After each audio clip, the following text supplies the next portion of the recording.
برادر داریم همین جیره بلوغ، همسایه‌مون هم بود یک چند ساله، بسیار بچه خوبه، بچه محیبه، اما همین سرگپه، گپای بیهوده و بی معنی را بسیار میگه. از بس که اوستا هم هست، الحمدلله در اون محله و مسجد درست میکردیم، بگیم چی میزد، سقف مسجد را ریمون میکرد. نصف روزی شد بعد نماز پیشین گفتم اوستا بفردا بریم یک معرکه دعوت میکنیم، یک جو ختم قرآن باید تیر فوختک میزنیم، ان شاء الله هم شکممون رو پر میکنیم، هم صاحبای خونه میندار میشوند، ترم اوستای طعام در کلمون جون مایترم خلاص میشود. رفتیم در معرکه ششتیم. در معرکه فقط علما ششتگیان، همه علما، آدم عادی نیست. بعد به خاطر اون که مردم آگاه بسازم که این چی کس است، پرسیدن حضرت کی است، گفتم ای اوستا های، اوستا بیچاره ها استاد شنیدیان. تا آخر معرکه یگان ملا زبانش باز نمیکنه، همه خب بچه میگن شاگردش این عقله که این گپ میزنه ما را در نظر دارن، این استادش خیلی باشه. تا آخر معرکه را الحمدلله ما گپ زدیم، ایرام همین خداوند عقل فراستش داد که زبانش باز نکرد، خاموش ایستاد. بعد ایدر بر اومدیم، ایدر همین حرمتش میکنن که با فکر ما چای پلیش هم دادن و حضرت خوش اومدی، بر اومدیم میگه این چی برای حضرت میگن. گفتم من استاد، گفتم معرفیت کردم، این بیچاره استاد شنیدیان، هر چی خداوند عقل داده گپ نزدی، اگر همین پیسته بی مغز اگر لب وا کند رسوا شود. گپی بیهوده و بی معنی در کار نیست، گپ باید کم باشد. مرد واقعی کسی هست که زبان خودش اداره کرده میتونه، شخصی که زبانش اداره کرده توریست ان شاء الله اون مرد واقعی است. اصحاب بلاها خداوند امینش میداره. در حدیث امام بخاری اومده است، از سهل ابن سعد رضی الله عنه روایت میکنه که پیامبر خدا صلی الله علیه و سلم فرمود: من یحفظ لی ما بین لحییه و ما بین رجلیه اضمن له الجنه. هر کسی که به من کفالتی همون گوشت پاره را که در بین دو پاش است و کفالتی گوشت پاره را که در بین دو چانش است، یعنی پشت زبانهاش میدهد، من با او کفالت جنت میدهم، میگه پیغمبر صلی الله علیه و سلم.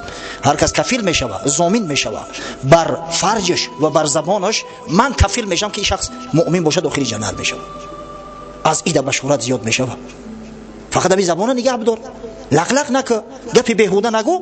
پیغمبر صلی الله علیه و سلم چه بشارتی بزرگی داده است، سبحان الله. از ایده بشارت زیاد میشه، همین باید نگاه داشته شود. مادرمو ام حبیبه زوجه رسول الله صلی الله علیه و سلم از رسول الله صلی الله علیه و سلم روایت کرده است که حضرت فرمود: کل کلام ابن آدم علیه لا له الا امر بمعروف او نهی عن منکر او ذکر الله تعالی. هر سخنی که فرزند انسان میگه بر ضدش است، هر سخنی میگوی برای اون مؤاخذت میکنن فردا روز قیامت. هر یک سخن بر ضد بر زیان انسان است، با فایدهش نیست مگر سه چیز: امر به معروف، نهی از منکر، ذکر خدای تعالی.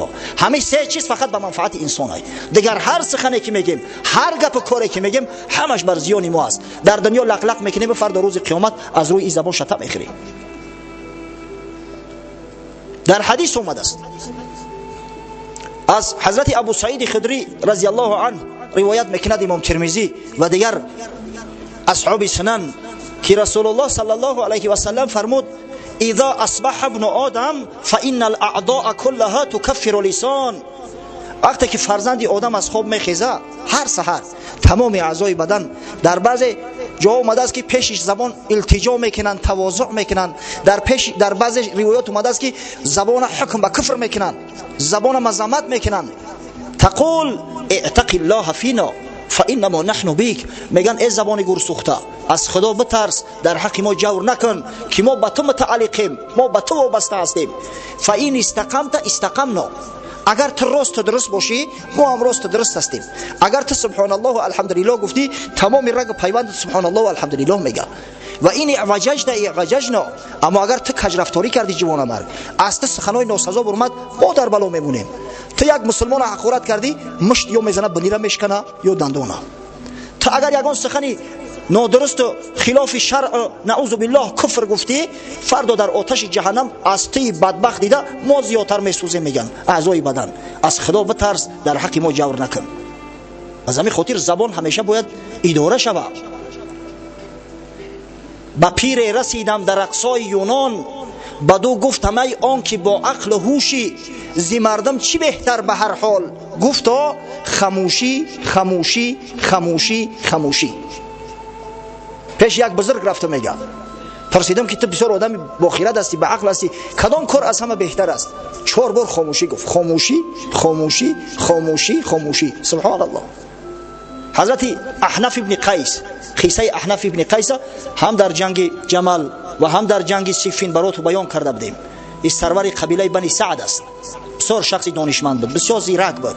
همون شخصی که نزد حضرت علی اومد گفت یا امیرالمؤمنین، گفت مرا گفت از جانب خود حکم تعیین کن. لا اقل مورد حکم تعیین نمیکنی، شخصی دیگه تعیین کن. اقلا گفت سیم تعیین کن، نمیگذارم که هیچ دشمن بر ضد دسیسه کند. بسیار دانشمند بود، بسیار عاقل بود. در نزد حضرت معاویه همه جمع اومدگیم، احنف هم همونجا است. همه گپ میزنن. احنفی که از همه چرب زبان بود، شیرین بیان بود، خاموش تا آخر معرکه را لام نگفت است. بعد گفتن که یا احنف برای چی گپ نمیزنی؟ گفت اگر دروغ بگم ای خدا میترسم، اگر راست بگم ای شما. چی بگم؟ دروغ بگم ای خدا میترسم، راست بگم ای شما نمیفوره. بهترش خاموش بیستم. ببینید همه آدما را عقل دانش و فراستشون از کجا میدونن؟ از زبانشون. اول اندیشه میکنن بعد سخن میگن. او آدمی که اول سخن گفت بعد اندیشه کرد، وای به حالش که همیشه جانش در عذاب است. او را هیچ وقت عاقل و خردمند نمیگن. حضرت هارون رشید رحمه الله یکی از پادشاهای اسلامی است، از بنی عباس، بسیار پادشاه بزرگ بود. پسرهایش که وقتی که 30 سالش به بزرگی رسیده بود باقی مانده بودند 2 نفر بود. هارون رشید دیگر پسرها هم داشت است، اما در وقت حیاتش از دنیا گذشتگیان. یکیش با نام امین، دوم با نام مأمون. شما تاریخ میخونید از این چیزا با خبر ان شاء الله. امین پسر سعیده زبیده بود، دختر عمک هارون رشید. دختر عمکش بود، محبوب ترین زنهای هارون رشید، سیده بغداد. مأمون دختر پسر یک کنیز بود. مادر مأمون رشید کنیزک بود، زن هارون رشید نمی کنیزک هارون رشید، امی ولد. در ابتدا هارون رشید همو امین پسرش ولیعهد تعیین کرده بود که بعد وفات من امین ولیعهد است. اما بعدتر وقتی که هر دو بزرگ شدن حکمش عوض کرد، مأمون جای خود ولیعهد تعیین کرد. سیده زبیده دختر عمکش وقتی شرید به غضب اومد، نزدش در اومد گفت چرا ظلم میکنی؟ اوی پسر من است. خب پسر من است، پسر یک کنیز بالاتر نباشد. گفت زنک پسری تا از پسر من هم از دوستش میدارم، اما بنیادی ملک به عقل است. به عقل، ملک عقل آبادان میداره. من نمیخوام که بعدی وفات من ملک دولتم تیز از دست بره. پسری تا عقلش کامل نیست. چخیل میگه تو چخیل اثبات میکنی عقلش کامل نیست؟ هر دش یک کتاب میخونن، در پیش یک معلم درس میگیرن، چخیل عقل ای کامل به دست ایش دی؟ گفت علم دیگر است، عقل دیگر. اگر بخوای گفت اثبات میکنم. گفت بسیار خوب. بعد صدا کرد، گفت امین دعوت کنی نزدم. امین صدا کردن، در اومد که پدر و مادرش ایشت است. گفت یا امین، گفت لبیک یا پدر جان. در پیشش مسواک چوب ها ایستاده بودند، مسواک چوب 3 دانه‌اش در دست گرفت. در بعضی روایات اومده است که یک قبضش گرفت. گفت ما هذا؟ این چی است؟ گفت. در جواب مأمون گفت هذا مساویک. امین گفت هذا مساویک. اینا مسواک ها هستند. مسواک جمع‌بندی شکسته دارد. مسواک مساویک، اکبر، اکابیر. اما کلمه مساویک دیگر معنی هم داره. از مس و مساوی به معنای بی عقلی، دونهیمتی، بی غیرتی، احمقی. مساویک یعنی احمقی تو، مساویک. ببینه امین در حال گفت به اندیشه. بعدن گفت اکه مأمون صدا کنه. مأمون رشید اومد. مأمون بسیار زیرک بود. همه عقل بسیارش اخیر سببگاری آن شد که از راه هدایت گمراه شود، طرف معتزلی‌ها را گرفت. حضرت امام احمد حنبل خیلی جبر ظلم کرد، مجبورش کرد بگه که قرآن مخلوق است، نعوذ بالله. اما حضرت امام احمد حنبل هم که امام اهل سنت و الجماعه است، سالهای طولانی حبس و شکنجه را به ذمه گرفت، اما به زبان نگفت که قرآن مخلوق است. گفت قرآن کلام خدا است، صفت خدا است، مخلوق شده نمیتونه. و همین مأمون رشید صدا کرد، گفت یا مأمون ما هذا؟ ای مأمون، گفت در دست من چی است؟ این چی است؟ مأمون با عقل اول اندیشه کرد که مساویک. مساویک دو معنا داشته است. یکیش به معنای مسواک چوب ها، یکیش به معنای احمقی و بیعقلی و بیخیردی میشید است.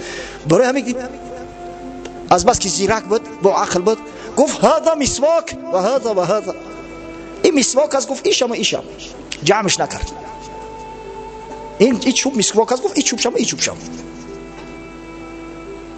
گفت دیدی اکا عقل انسان با اون دانسته می شود که پیش از او که سخن از زبان برونه در مینه سرش اول او را هضم میکنه بعد خارجش میکنه از زبان. پیشتر تا هضم نکرده حتی اندیشه نکرد که مساویک میتونه که دیگر معنا داشته باشه، در حال مثل اتومات از زبانش برون اومد.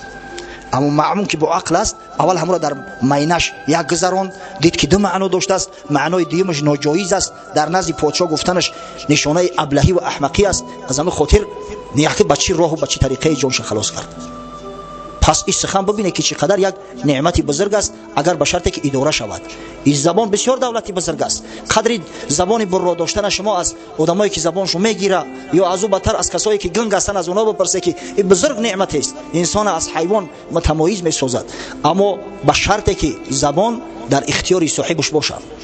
زبان بریده به کنج نشسته سومن بکم، به از کسی که نباشد زبانش در حکم. همین زبانت بریدگی در یک جا خاموش باشی بهتر است از او که زبان در حکم صاحب نباشد، هر لقیگی و هر سفسطه از زبان خارج شدن بگیره.